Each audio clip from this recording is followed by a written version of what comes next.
इस वीडियो में हम देखेंगे इंडिपेंडेंट इवेंट्स का कॉन्सेप्ट। इंडिपेंडेंट इवेंट्स किसको बोलते हैं और उसका मतलब क्या होता है। देखो,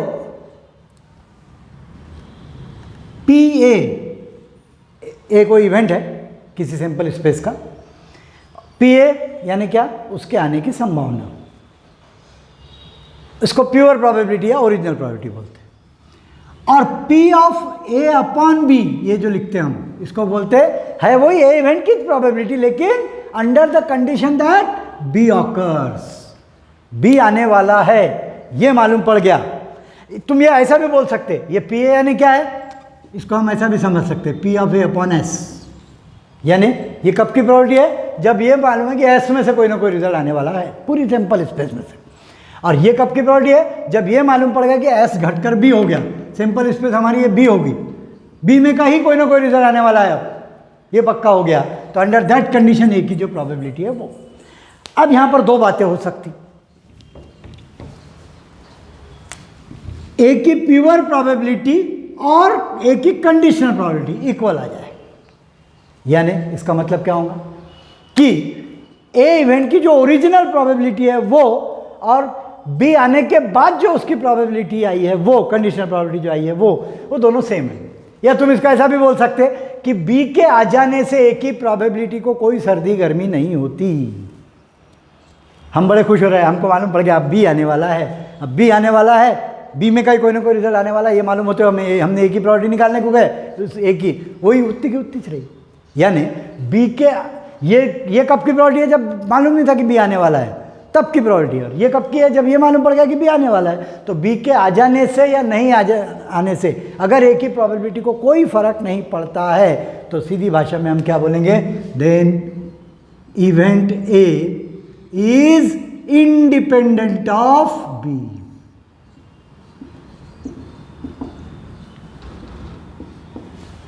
ए इवेंट को कोई फर्क नहीं, ए इवेंट की प्रोबेबिलिटी को कोई फर्क नहीं पड़ता बी के नहीं मालूम होने या मालूम होने से, या बी के नहीं आने या बी के आ जाने से। बी के आ जाने से ए की प्रोबेबिलिटी को कोई फर्क नहीं पड़ता, उसकी जो पहले प्रोबेबिलिटी थी वही आज भी है। तो हम क्या बोलेंगे, ए बी से स्वतंत्र है। अच्छा, सिमिलरली अगर P B equal to P of B upon A होता है, यानी बी इवेंट की ओरिजिनल प्रोबेबिलिटी और ए इवेंट आ जाने के बाद उसकी प्रोबेबिलिटी अगर सेम है तो देन क्या बोलेंगे हम, B is independent of A.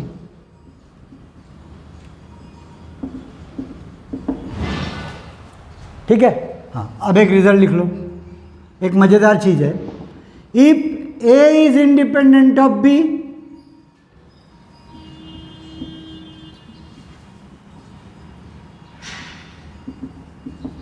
then B is independent of A.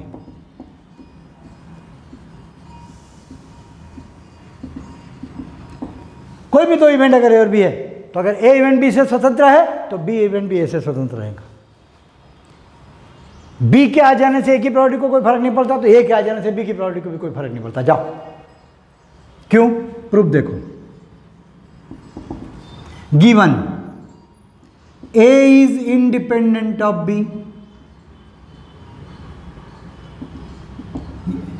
implies A अगर B से स्वतंत्र नहीं, इसका मतलब क्या होता, P A is equal to P of A upon B.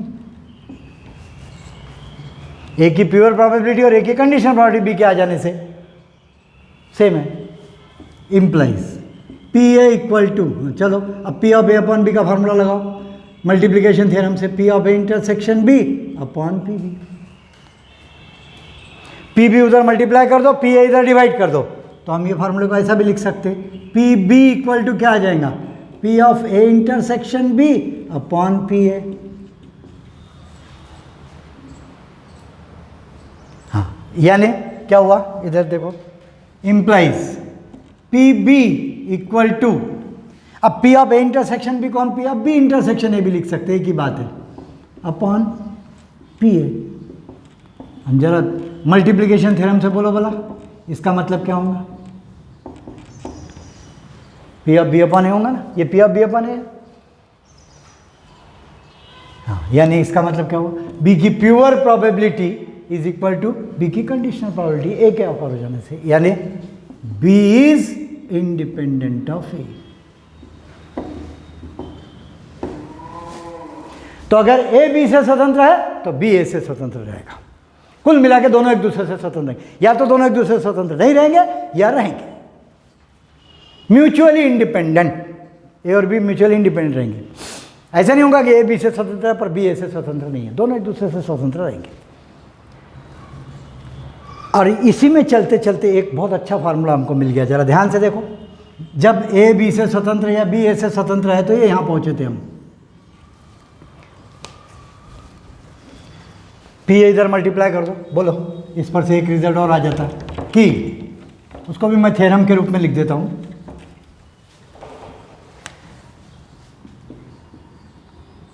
If A and B are independent events, मैं independent को शॉर्ट में लिख रहा हूँ, पूरा स्पेलिंग को लिखते बैठे, A and B are independent events, then P of A intersection B is equal to हो जाएगा PA into PB।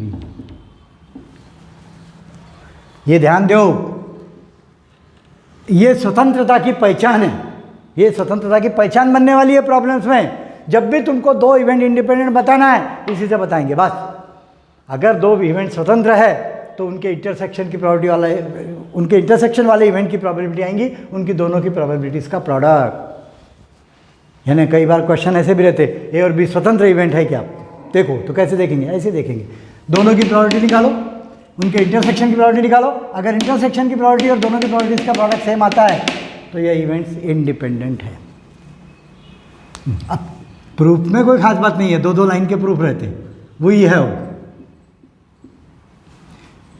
हमने मल्टीप्लिकेशन थ्योरम में ये फार्मूला देखा था, P of A intersection B is equal to P of A into P of B upon A. कोई भी दो इवेंट्स ए और बी के लिए P A into P of B upon A ऐसा रहता है। Now if A and B are independent, अगर हमको बोला है कि ये दोनों इंडिपेंडेंट है तो देन क्या होगा, पी ऑफ बी अपॉन ए किससे इक्वल हो जाएगा, पी बी से। बी की कंडीशन प्रोबेबिलिटी और प्योर प्रोबेबिलिटी सेम रहेंगी, वो यहाँ ले जाके रख दो तो आ जाता प्रूफ। मेरे ख्याल से करने की जरूरत नहीं, P of A intersection B is equal to P into P, यहाँ पी भी आ जाएगा। तो इंडिपेंडेंट इवेंट्स की पहचान है, अगर दो इवेंट इंडिपेंडेंट है तो P of A intersection B equal to P into P B. अब थोड़ा और पीछे जाओ एडिशन थ्योरम में, अगर दो इवेंट डिसजॉइंट है तो P of A union B is equal to P A plus P B होता है, और अगर दो इवेंट इंडिपेंडेंट है तो P of A intersection B is equal to P into P B होता है। ये समझ के फार्मूले सब जमा करना है हमको एक साथ, ठीक है। नेक्स्ट एक और छोटी सी बात है, हालांकि वो कोई जरूरी नहीं है इतनी। Two independent events can not be disjoint. अगर दो इवेंट एक दूसरे से स्वतंत्र है, देखना हमारे दिमाग में ऐसे रहता स्वतंत्र, स्वतंत्र है तो वो अलग अलग नहीं हो सकते, उनमें कुछ ना कुछ कॉमन होना, उनका इंटरसेक्शन खाली नहीं हो सकता। ये इंटरसेक्शन भी खाली नहीं हो सकता। क्यों नहीं हो सकता, देखो ये थ्योरम और प्रूफ देखने है दो दो तीन तीन लाइन के, लेकिन इससे कॉन्सेप्ट क्लियर होते। If A and B are independent events,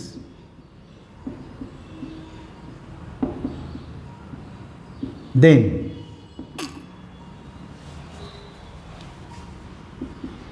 P A into P B is equal to हो जाएगा पी ऑफ ए इंटरसेक्शन।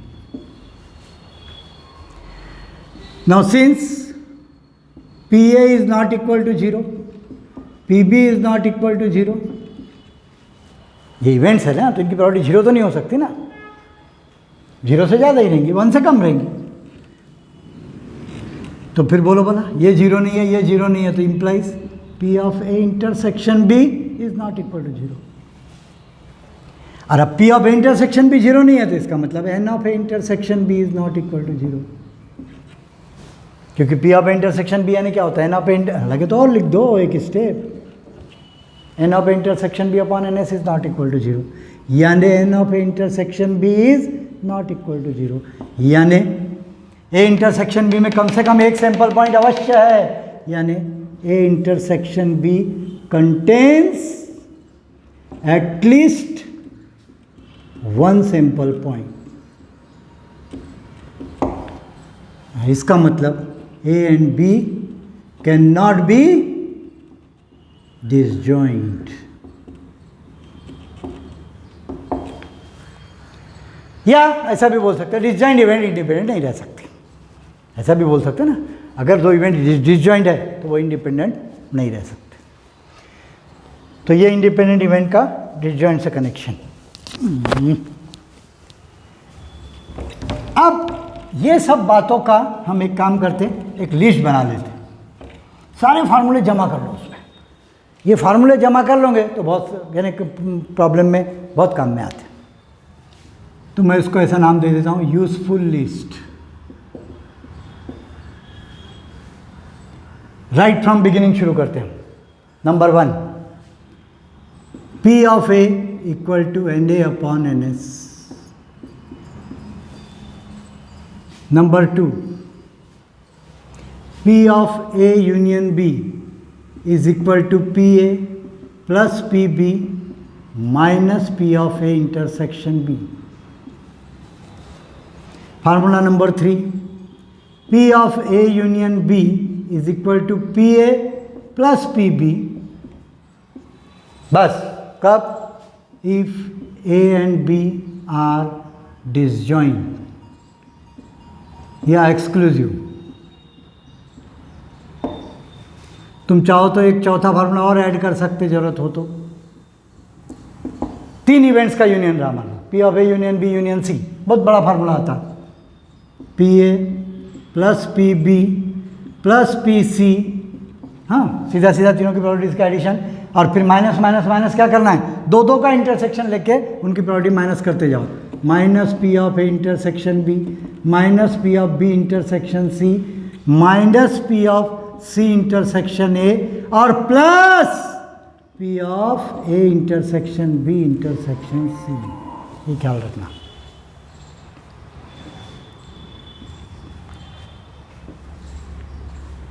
और ऐसा भी कर सकते फिर,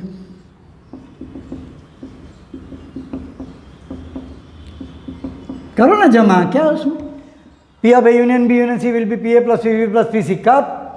if A B C are disjoint, या एक्सक्लूसिव भी बोलते हैं उसको।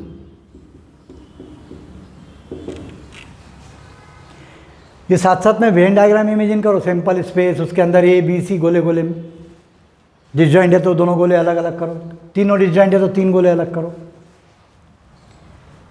लगे तो मैं यहाँ और डायग्राम बना देता तुम्हारे को। ये ऐसा है, ए B C,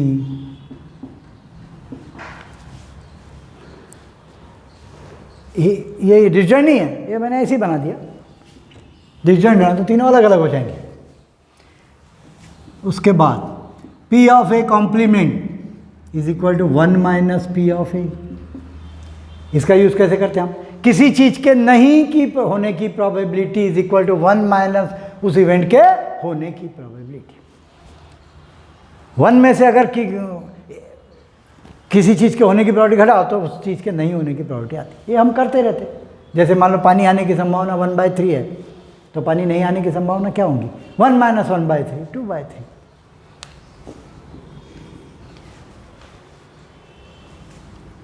P of A intersection B, अब भी देखा अपने multiplication theorem. P of A intersection B is equal to P A into P of B upon A. और ये एक फार्मूला है, P of A upon B होना तो क्या आएगा? P of A intersection B upon P B. P of A upon B निकालना तो P of A intersection B upon P B. और P of A intersection B is equal to P A into P B if A and B are independent.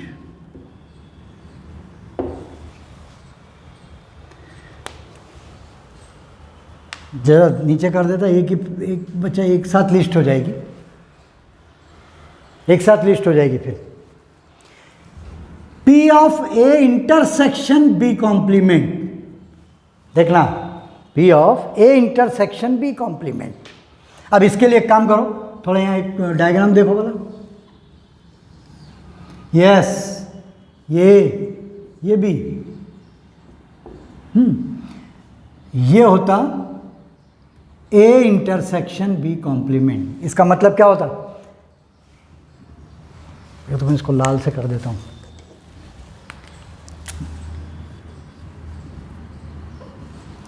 और ये होगा B intersection A complement. इसका शब्दों में मतलब क्या है, ये कौन सा सिंपल पॉइंट रहते हैं यहाँ पे, जो फकत A में है, म्हणजे A हो और B ना हो। और ये कौन से हैं, फकत B वाले, जो B हो, B होना चाहिए, B की इच्छा पूरी होना चाहिए और A की इच्छा पूरी नहीं होना चाहिए। तो इसकी प्रॉपर्टी निकालना है, मान लो इसकी A हो जाए और B ना हो, A होकर B ना हो, इसकी प्रॉपर्टी निकालना है। तो वो आएंगी P of A minus P of A intersection B।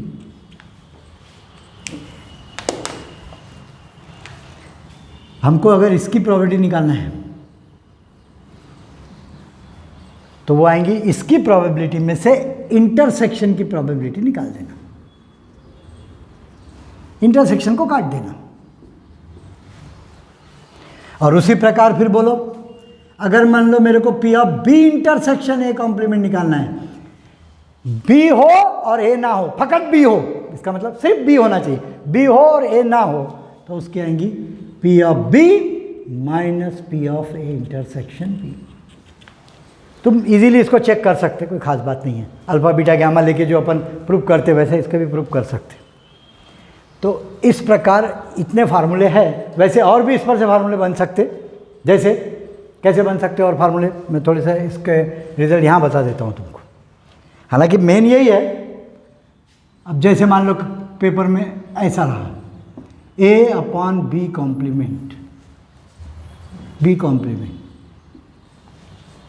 ये निकालना है मान लो, तो ठीक है, अपन अपना फार्मूला लगाओ, ये वाला 8 नंबर का क्या आएगा, P of A intersection B complement upon P of B complement,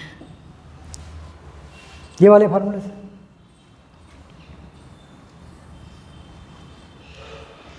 अब इसको और सॉल्व कर सकते हैं हम, इज इक्वल टू, बोलो अब P of A intersection B complement क्या है, P of A minus P of A intersection B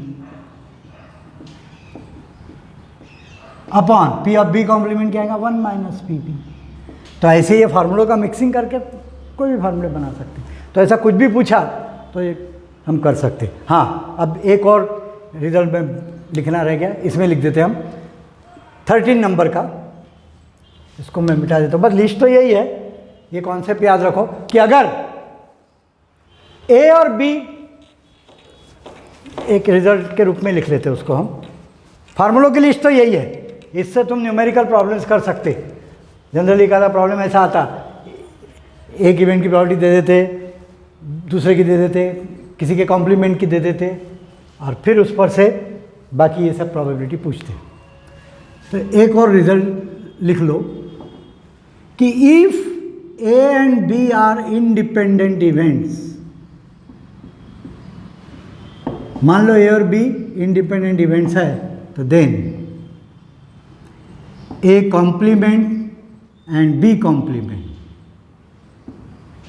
are independent,